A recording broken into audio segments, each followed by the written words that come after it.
There's a line to a quarry at the end of Thomas's branch. It goes for some distance along the road. Thomas was always very careful to whistle here in case anyone was coming.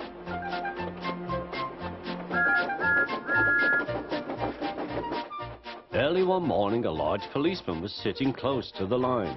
Thomas liked policemen. He had been a great friend of the constable who had just retired. Peep, peep, he whistled, "Good morning." Thomas expected that the new constable would be friendly too, but was sorry to see that he didn't look friendly at all. He was red in the face and very cross.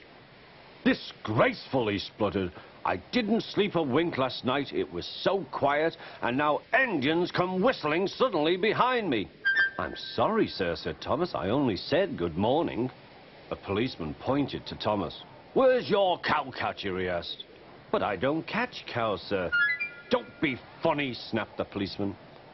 He looked at Thomas's wheels. No side plates either, and he wrote in his notebook, "Engines going on public roads must have their wheels covered and a cowcatcher in front to protect people and animals from being dragged under the wheels if they stray onto the line.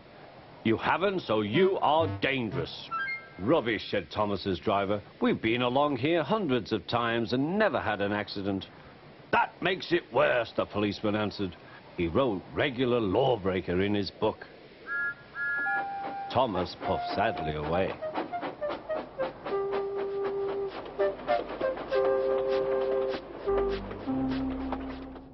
The fat controller was having breakfast. He was eating toast and marmalade. The butler came in. "Excuse me, sir, you are wanted on the telephone."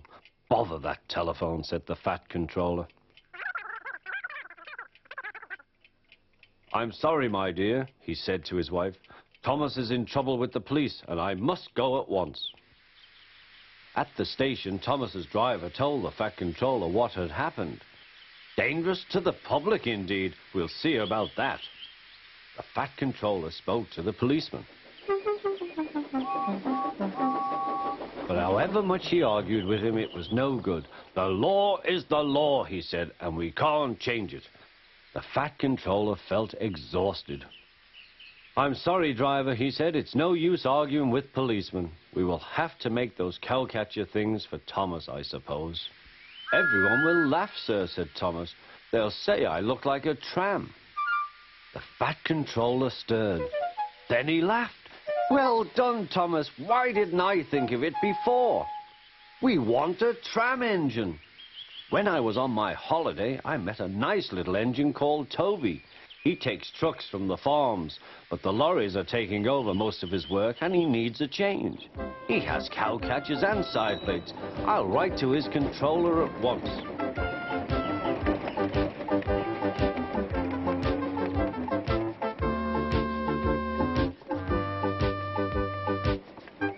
A few days later, Toby arrived. "That's a good engine," said the fat controller. "I see you've brought your coach, Henrietta." "You don't mind, do you, sir?" asked Toby. "The station master wanted to use her as a hen house, and that would never do." "No, indeed," said the fat controller. "We couldn't allow that."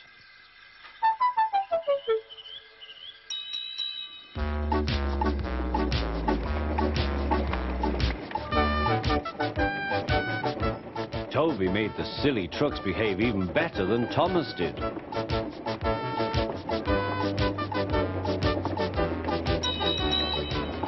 Oi, you!